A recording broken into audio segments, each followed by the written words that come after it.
question is, how can we translate Gita, the philosophy of Krishna, into augmenting business in India? I have not read the Gita, so I really have not. I'm sorry, because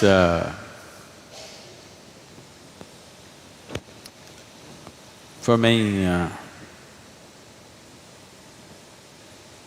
my own vision has never failed me. So I always kept away from all scriptures because I didn't want to clutter myself with something or the other. The only thing that I learned and I continue to do is,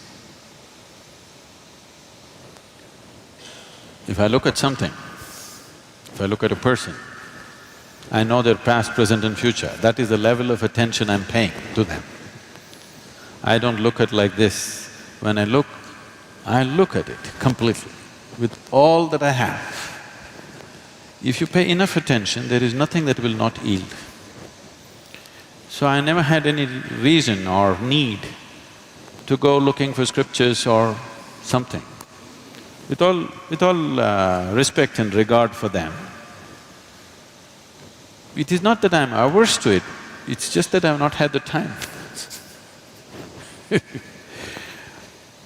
How this whole process started is, when I was very young, I realized that I just don't know anything. See, if you realize that you do not know, if it's a full-scale realization that you do not know anything, paying attention will be natural, because you know everything. You know this guy, you know this. There are assumptions and assumptions and assumptions. Well, I've used it in a different way, but even if you're doing business, even it's for business purposes, the only reason why one human being seems to be… all the opportunities seems to be going in his direction and not other people is simply because he's able to see and other people are not able to see. It's not that it's not there for others. One is able to see and others are not able to see. So essentially, a leader means that you're able to see something that others are not able to see. So, attention without intention, simply being attentive, that's what we were trying to do in the afternoon. Not paying attention to something, just practicing attention, a very heightened level of attention where an unfocused attention, but when you focus it on something, just about anything has to yield, there is no other way to that attention. So, I always focused on enhancing and sharpening my attention, never on retention because what you gather is not you. Essentially, you know that you exist only because you have some sense of attention right now, isn't it? Suppose you fall asleep and you lose your attention, you do not even know that you exist. So the basis of your existence itself is attention. And this attention need not be mortgaged to anything. You just have to sharpen the attention. See, if you have a knife in your hands, there is no such thing that you have to cut only apples with this. If you have a sharp enough knife, you could cut anything that you want. But the important thing is the knife is sharp enough, so that your attention is keen enough, not for something or the other. If your attention has become very keen, if you wish to do a certain type of activity, you can successfully do it. I think I must say something about my own enterprises at one time. My enterprise started when I was 8 years of age. Because of a strange kind of pride in me, I never ever took a single rupee as a pocket money from my parents. I started making money when I was 6, 7 years of age. By 8, I was quite an accomplished entrepreneur. Simple things. Even today I'm known in Mysore because I caught snakes in everybody's houses. If I caught a snake, they gave me 25 rupees. In 1960s, 25 rupees is $1 million for a 7-year-old, 8-year-old kid. I was just on top of the world. So there is a Food Research Institute, CFTRI. Every Saturday afternoon I went there, I caught 4 or 5 snakes. They measured it. I have to show it to like this. If it's over 3 feet, I get 50 rupees. Less than 3 feet, I get 25 rupees. On an afternoon, I would make 100, 150 rupees. I don't know if you can imagine, 150 rupees for an 8, 10-year-old kid in 1960s or 70s was like $1 million today. It was big. And I went to so many things, just about anything that came my way. I should tell you a little enterprise that I did which grew into a big business. After my university, where I learned nothing, but I passed. The only thing was, by then I had crisscrossed India on my motorcycle, and I suddenly realized when I went to the borders of India, they asked me for something other than my driving license. I did not even know that there was a passport. See, it's not like today. Today every child, maybe 3-year-old, 4-year-old kid knows he has to have a passport. I'm in my 20s, but I do not know that I need a passport. I went to the border and then they said, "Where is your passport?" I said, "What? I have a driving license."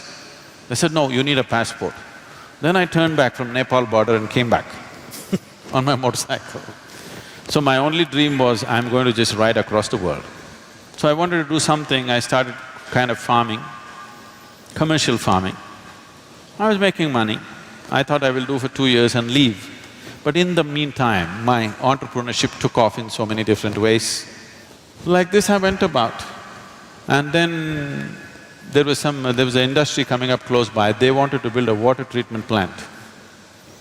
I happened to know the person who was running the industry. I just went there and I wanted to meet him. I was sitting in his office, they were discussing something about a water treatment plant. I just heard this and they were looking at the drawings and stuff. Then I asked him, "Can I apply? Can I do this? Because it is close to my farm, can I do this?" He said, "No, this is very complex, there are some experts from Mumbai and Bangalore who will come and do it, you cannot do it." I said, "Give me a chance, let me see." I took the file from him.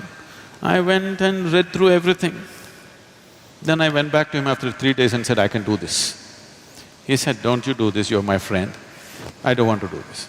"No, just let me give the tender." So those days, there was something called as Navakarnataka book stalls. They were selling only the Russian books. You used to get big literature books, you can get Lev Tolstoy's War and Peace for 2 rupees and engineering books for 1 rupee, 2 rupees, all hardbound books. I bought 10 books about water treatment plant, sat down in my farm and poured through this day and night. I made my own new design. I went there and I gave a tender for 1.76 lakhs. Mind you, this is 70s. And the closest tender was 32 lakhs. The highest tender was over 60 lakhs. He looked at this and said, "You are funny. You're not going to do this." I said, "No, I can do it." He said, "No way you can do it. Look at this, the nearest tender is 32 lakhs and you're saying 1.76 lakhs. How will you do it?" I said, "Give me 1 more day." I went back again and poured through the books. I said, "I'll do it." Then he said, "It's 90 days, you must finish this and it must work. If it doesn't work, at your own cost, you must remove it, clean the site and go, and I will not give you a rupee of advance." I again went and poured through the books. I said, "I can do it." I completed this in a little over 70 days. I did this in 90,000+ rupees. In one shot, I made 80,000 rupees, just like that. People thought this is a hit. There my construction industry started. Raja Ramanna was coming for RMP plant. He's just coming in a helicopter to see where the site is. There is no anybody there. I just went and met this engineer, he said he was breaking his head, "I don't know what to do, I have to mark the site." I said, "I've got pegs and white cloth. I will just go and mark the site for you." I marked it, they paid me 38,000 rupees for a 15-minute job. I went on my motorcycle and just fixed it myself. Like this, my enterprise started and we grew into a major construction company. We were going very big, but then I got enlightened, so I gave up.